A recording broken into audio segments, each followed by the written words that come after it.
And we're back. I'm speaking with Beth Stephens and Annie Sprinkle here at KZSC, and it's Artist on Art. I have the wonderful pleasure of speaking with two amazing artists, and we're talking about Goodbye Gauley Mountain, an ecosexual love story, their newest project at the time, although I know you're doing many other projects at the same time. You're producers, both of you. Yeah? We are producers. we produced a big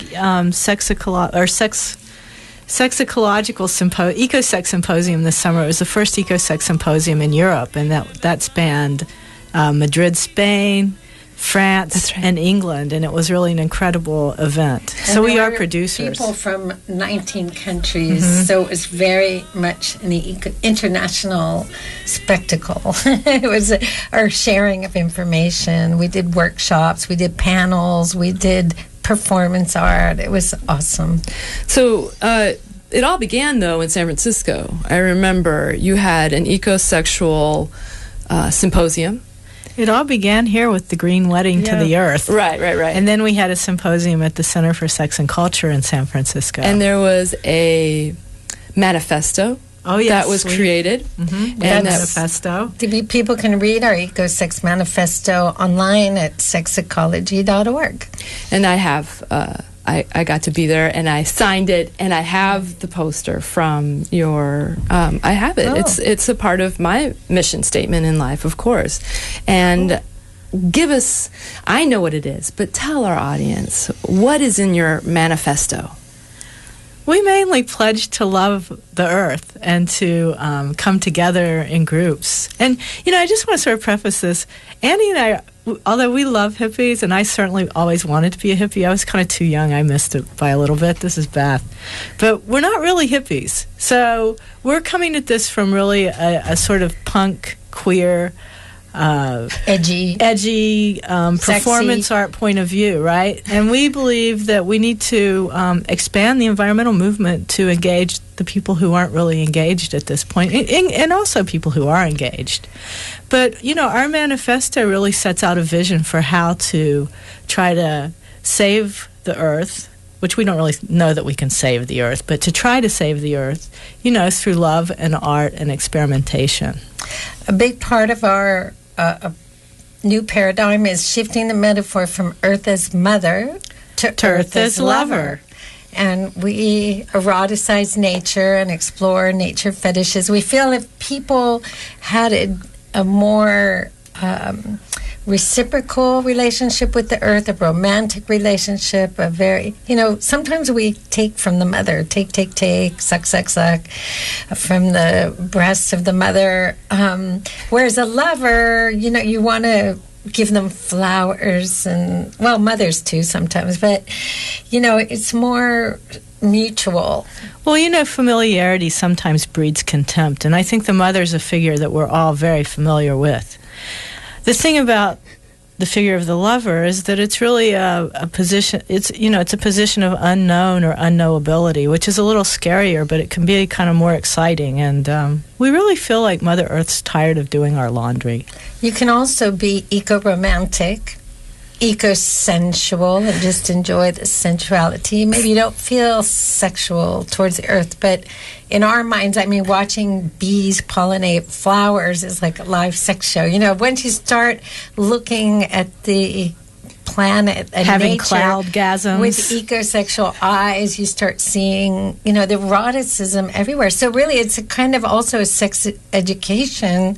It's expanding your own sexuality and include a whole universe of more possibilities. You might even become pollen amorous too. Pollen amorous. We have a whole lexicon also, which is up on our website, sexecology.org, where we have all kinds of fun new words. And we invite people to send us ideas also. If you have a new word, send it along to us. Yeah, you were telling me a couple the other day. And you also got a Wikipedia page. We did. Bravo. Yeah, someone made sexecology into a Wikipedia page, which is a word that we invented. It's a new area of research that we coined. It's similar to ecosexology, which is just for ecopsychology. Baby beginnings. Yeah. So No, wait. What? So is there really any big difference between sex ecology and wait, how did you say that? Ecosexology. No. Sexecology is the wilder side. Let's just put it that way. We really, and we're, as artists, we can go do things that psychologists can't. Oh, yeah. We have a lot more freedom. I mean, I think that, I've really thought about that in terms of art-science collaborations. Artists can be the stalking horses for scientists. We can go out and truly experiment because we have more freedom to do that. But I love scientists. They just discovered like 19 billion Earth-like planets? I mean, how eco-sexy is that? 19 billion We're not very exceptional, in other words. I mean, why aren't we all talking about that? Yeah. I mean, that's huge. It is. It's new, the newest news. Huge, literally, really huge. Yeah. Talk about big. So planets that are composed similarly and of the same size and same distance of sun. And it's amazing. The Hubble is showing us the universe in many ways. So But you can also see the universe in the stamen of a flower. Yeah, a grain of sand. We're all made of stardust. Bigger isn't better. We are part of the earth and we're part of the universe. Yeah. And that's Beth Stephens again. We're talking about ecosexuality, sexecology, a term that Beth Stephens and Annie Sprinkle developed together through what I think has been the process of your artwork over the last 20 years, would you say? We followed our muse, and that's where we ended up together, thankfully. We've been together 12 years. It's been the most wonderful time of my life. I relish being a faculty wife. I love being on campus. I love the students and all the faculty people and the events, and I'm just thrilled to be here with you, Nada, Annie, on the radio here at Santa Cruz. You're awesome, though. You could be a radio person anywhere in the world for the whole world. But anyway, Annie Sprinkle telling us how it is. Here, we want to give you our new stickers. We have Composting is Hot, Ecosexuals Unite, and Dirty and Proud. You can put those on your compost container or computer. These are great. Thank you. And so I think this is something that Beth Gummery talked last week about why they were so excited to show this as the premiere of the Santa Cruz Film Festival. This being, golly lolly, was it the 11th? The 11th Santa Cruz Film Festival with a new time. Usually it was in May. Now it's going to be in November.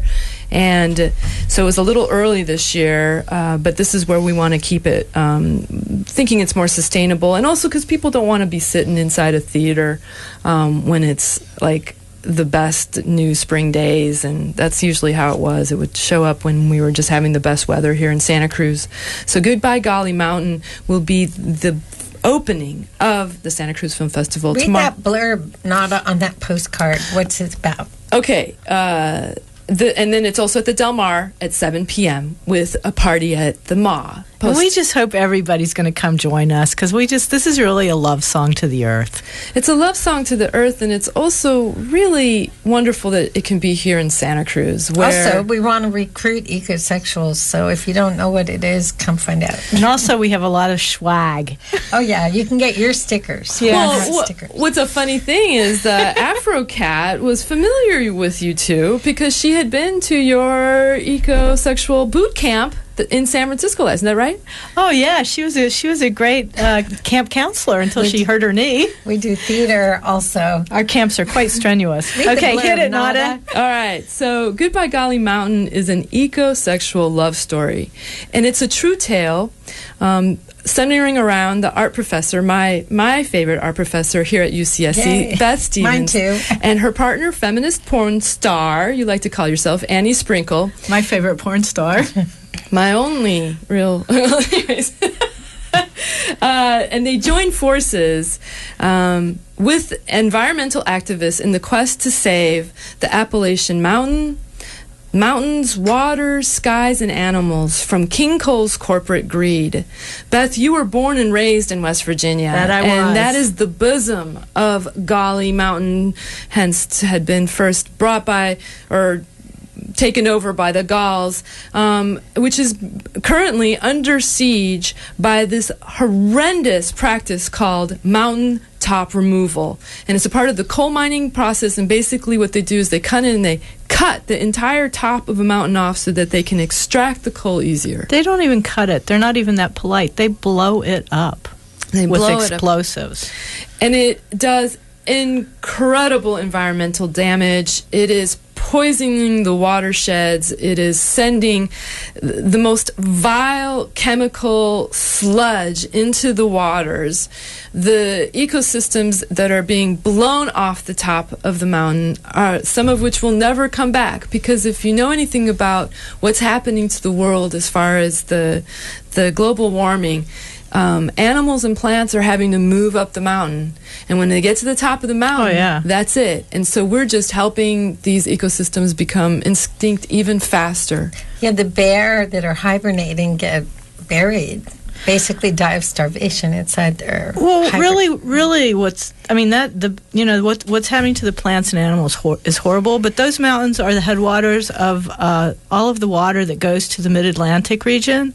They're also the headwaters of the water that goes down through the Kanawha River to the Ohio River to the Mississippi River and into the Gulf of Mexico. And so what's happening is these headwaters are being destroyed. And for those of you who may not have a connection to Appalachia, the Monterey Shale here in California, Jerry Brown, our governor, has just given the green light for oil companies to go in and frack there, and there's no regulation. And that is hello gas, goodbye water. That's right.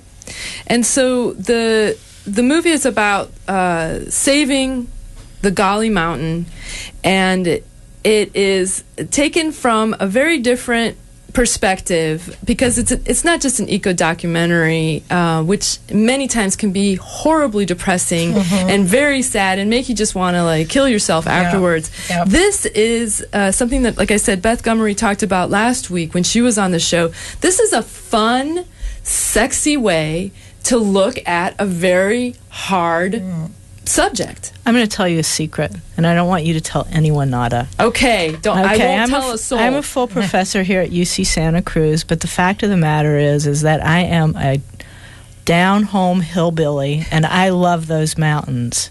And nobody can raise a hoo-ha like a hillbilly from Appalachia, and it's all based on love. And, if we hadn't been able to look horrible issues in the face and laugh, we would have killed ourselves, because that region is so hard that there aren't a lot of choices, and humor is one way to open up new spaces so that people can continue to flourish to some extent in the face of horrible oppression. And so that's what that humor is it's the ability to face oppression and destruction and still continue to live a life worth living.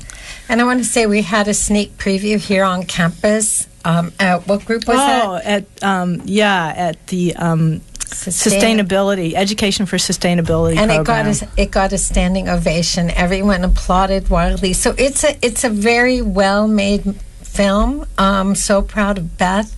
It's really her baby.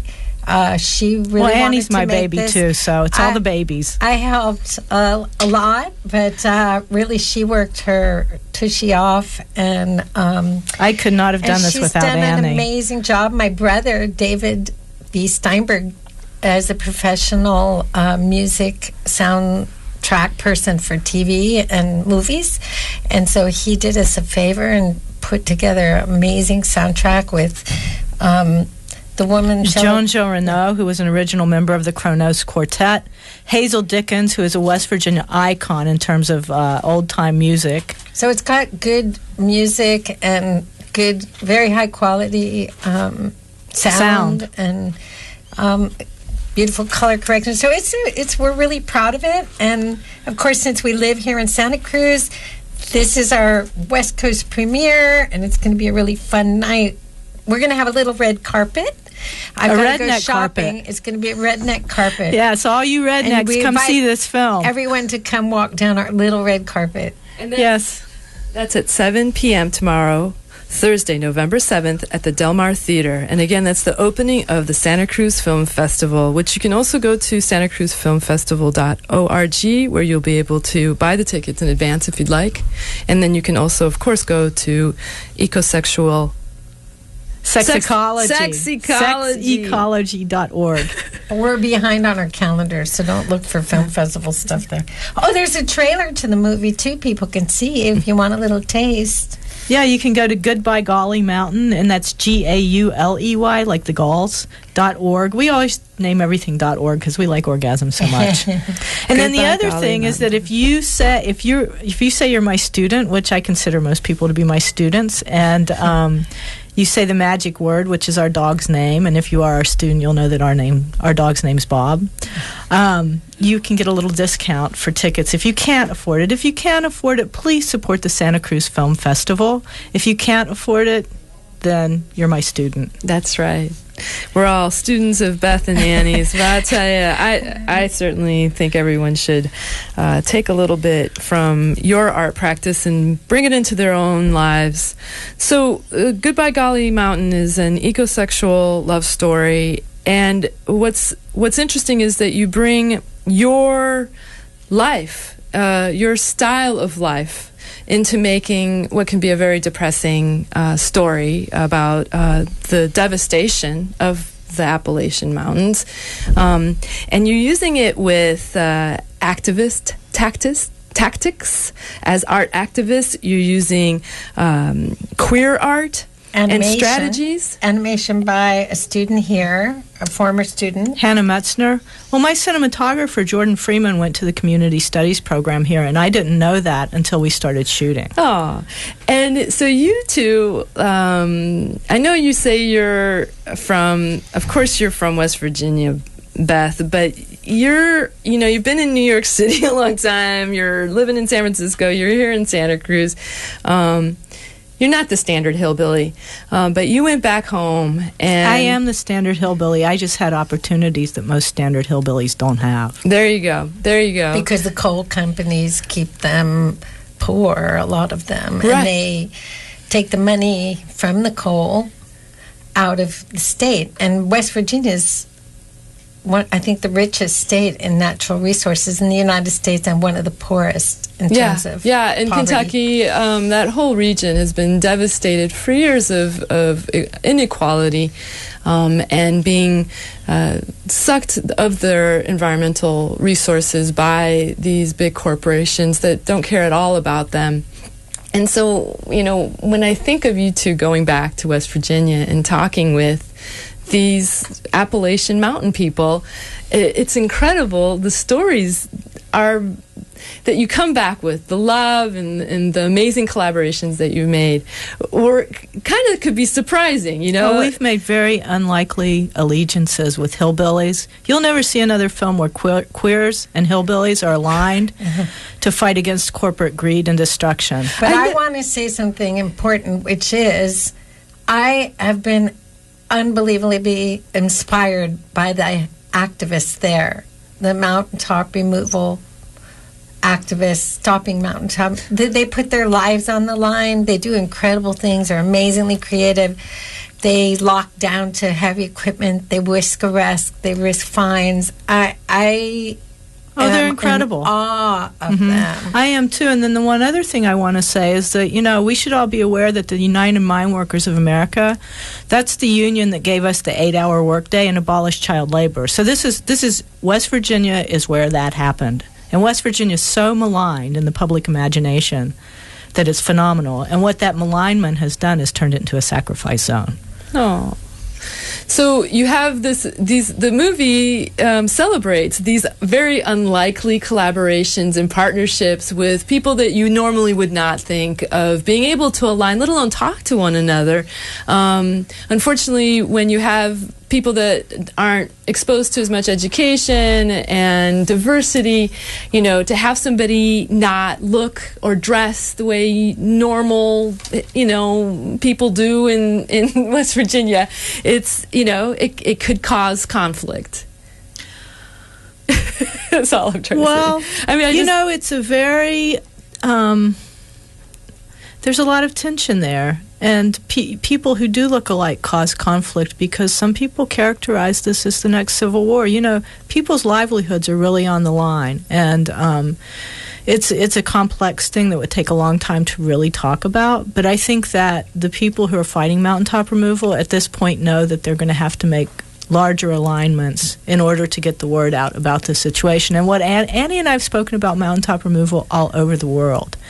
And I just want to send a shout out to the Arts Division and to Dean Yeager, who have been very supportive of this project through Arts Research Institute grants. The Dean has helped me go on some of these trips that I've been able to go on, and that support's really appreciated.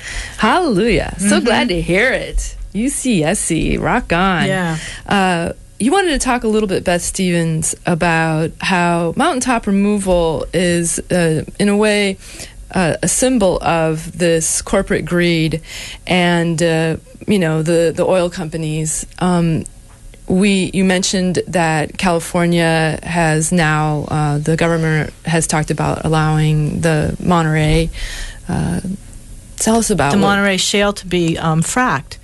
Well, all I can say is that fracking is suspected of causing earthquakes, and that fracking, the way that fracking's done is that millions of gallons of fresh water are mixed with chemicals that the industry doesn't have to divulge what those chemicals are. And Halliburton is one of the players in this game.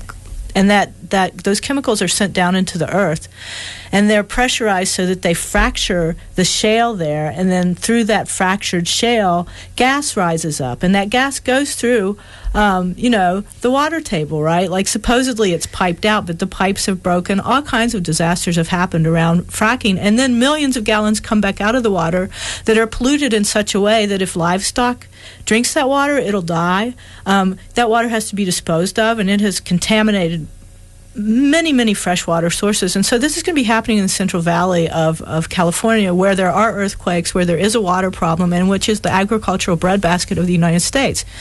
And this is a very serious issue that we all need to pay attention to. And my feeling is that the kind of extraction that's happened in Appalachia is now happening all over the world through hydraulic fracturing. And it's a very serious issue that we don't have any regulation around. And I just can't believe that this has been allowed to happen with our future, our environmental future, which is already dire enough. So, of course, my question to you, Beth Stephens and Annie Sprinkle, how do we make this fun and sexy? We're not going to make that situation fun and sexy, but what we can do is raise awareness around it in a way that people can engage in, rather than in a way that shuts people down. Right. We're going to have to use humor.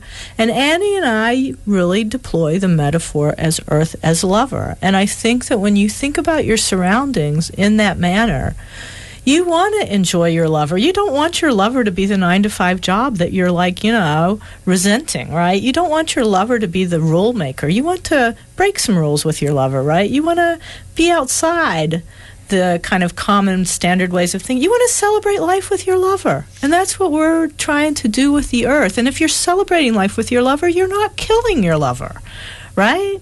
You're not hurting eventually your we're all lover. going to die, but you're not abusing your lover, which I would say that we're abusing the earth, and that we need to slow down, and we need to pay very close attention to how many electronic devices we have to have, how many, what is our power consumption, and what's our government doing? Because the fact of the matter is that 27% of the coal that's mined in the Appalachian Mountains is sent overseas, and a lot of this gas is going to be sent overseas too. It's not for us. Oh. But we're sacrificing our water, we're sacrificing our safety, we're sacrificing our future so that these are global corporations, make no mistake, they're not local corporations, so that these global corporations can make literally a killing. That's right. All right, folks, we're at the end of our show. Any last, I want to be a eco-sexy person. How do I do it? Tell me. Come to see Goodbye Gauley Mountain, an ecosexual love story at the Del Mar Theater at 7 o'clock on Thursday night, and we'll tell you everything you ever want to know about ecosexuality. I would say do it through your senses. Smell, taste, sniff, touch. touch, get out in nature. Tell a tree that you really love and her. really say yes and let yourself take pleasure from the earth. Yes. The more people take pleasure from the earth and share pleasure with the earth and give the earth their love and affection, we may not stop these horrible, greedy corporations, but we're going to have fun. Yeah. We're going to go down having a good time. That's right. There you go, folks. The last word from Annie Sprinkle, go down and have fun. You say a lot of really great stuff. Through your senses. Enjoy nature through your senses. All right, everybody. Stay tuned for Otherworldliness. It's going to be a great show today. I know it. I can feel it. Again, goodbye, Gauley Mountain, and Ecosexual Love Story. Tomorrow, Santa Cruz Film Festival. Thursday, November 7th, 7 p.m. at the Del Mar with Post Party at the Ma.